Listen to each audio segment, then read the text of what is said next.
સાહેબની ગાથા તો ગાય, પણ મને પણ ગાવાની ઈચ્છા છે. કારણ કે 45 વર્ષ પહેલાં બહુ ગાતો, પણ આજ ઈચ્છા છે કે સરદાર સાહેબની ટૂંકી ગાથા.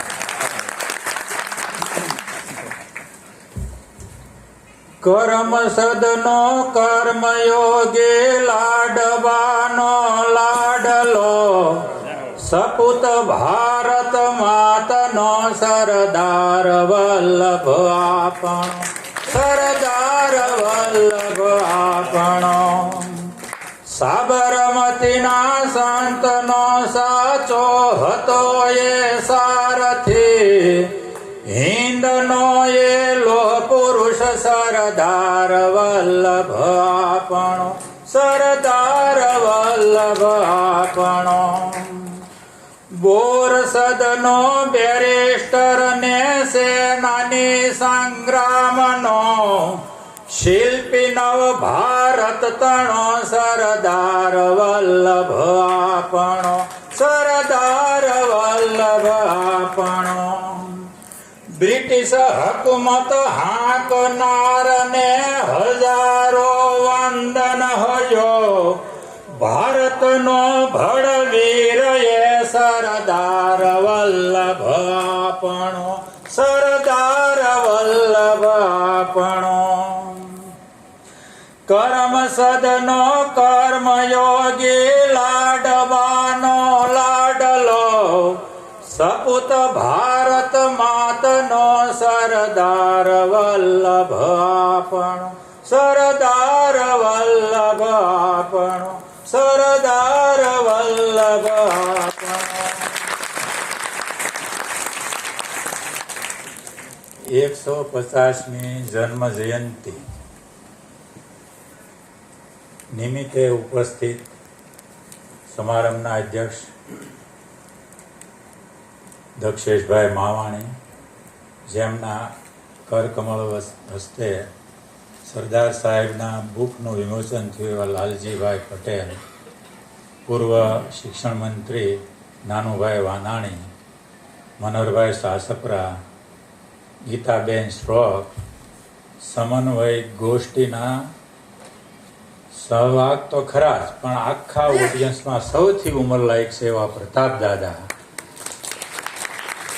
અને સૌરાષ્ટ્ર સમાજ, પટેલ સેવા સમાજ અને સમન્વયનો ખૂબ ખૂબ આભાર માનું છું.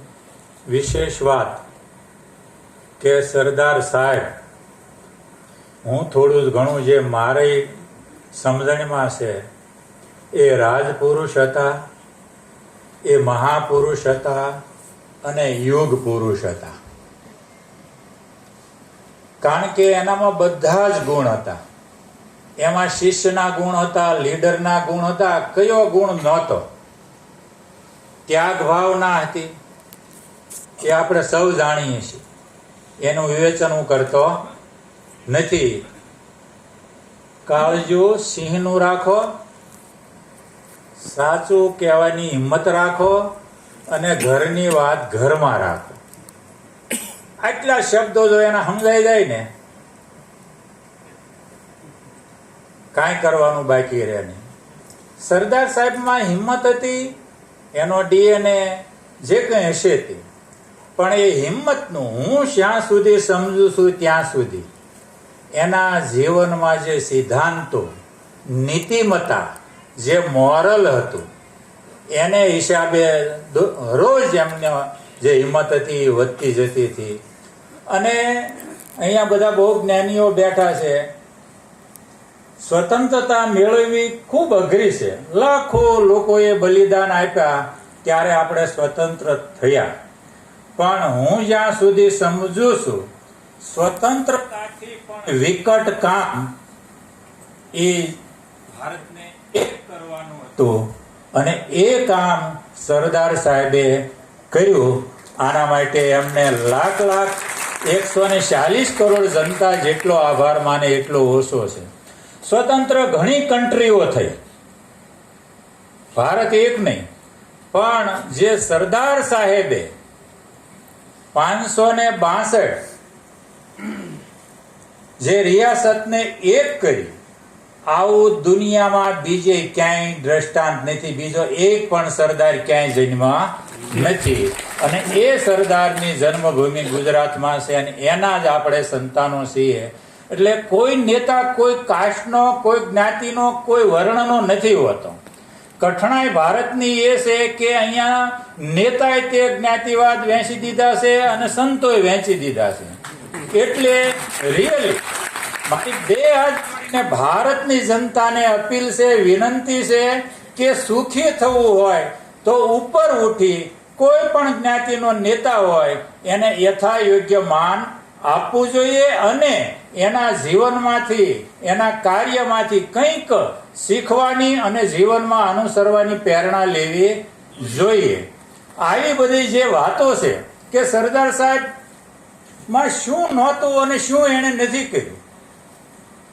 પ્રધાનમંત્રી જેવી સીટ હસતા મોઢે જવા દેવી અને પાછું પોતાને જે કામ સોંપ્યું કે ગૃહમંત્રીને વાઇસ પ્રધાનમંત્રી, એમાં લેશ માત્ર ઉણપ નહીં અને પૂરા દિલથી કામ કર્યું. આટલું શીખી લઈએ ને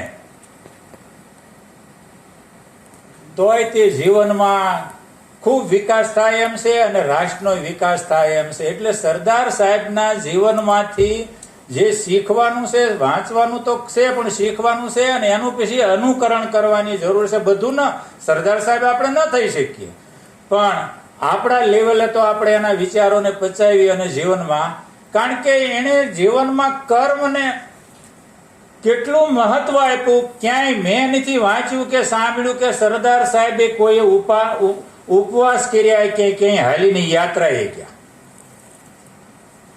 કે કોઈ માનતા રાખી કે ભાઈ આ 562 રજવાડા એક થાય છે, તું અહીંયા હાલીને જઈશ કે આ કરીશ. એના એ સરદારને પાછી એ ખબર હતી કે કોઈ રાષ્ટ્રને જો મહાન બનાવવું હોય કે ટકાડી રાખવું હોય તો સંસ્કૃતિ પણ એટલી જ જરૂરી છે. એટલે એ જ પાછા સરદાર સાહેબે સોમનાથ મંદિરનો જીર્ણોદ્ધાર કર્યો. એટલે સરદાર સાહેબ પાસેથી એક જ શીખી લઈએ ને કે ક્યાંય બથોડા ભરવાની જરૂર નથી, પુરુષાર્થની જરૂર છે. બથોડા ભરી ક્યાંય છે નહીં. આ મોટો સંદેશો સરદાર સાહેબનો ભારતના જનતા માટે છે. આટલું જો સમજાઈ જાય અને બીજું કે સિદ્ધાંત, આ બે જ વસ્તુ સમજાઈ જાય. સરદાર સાહેબમાંથી સિદ્ધાંત આવી જાય અને જે બીજા ઓભાલી છે એ થોડા ઘટાડી અને રાષ્ટ્ર માટે કંઈક કરવાની પ્રેરણા લઈએ.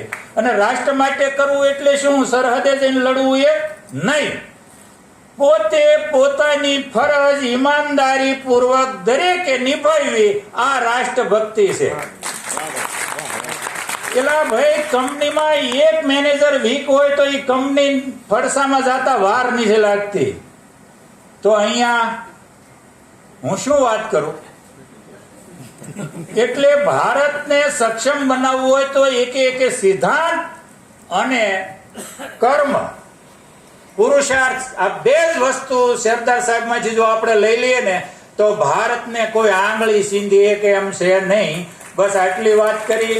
આજના પ્રસંગે આવા યુગ પુરુષના જન્મ જયંતિ નિમિત્તે મને બોલાવ્યો, મને મારું સન્માન કર્યું અને મારા વિચારો આપવાનો મને મોકો આપ્યો તે બદલ આયોજકોનો આભાર માનું છું. જય હિન્દ, જય ભારત. ખૂબ આભાર કે આવી સુંદર મજાની વાતો.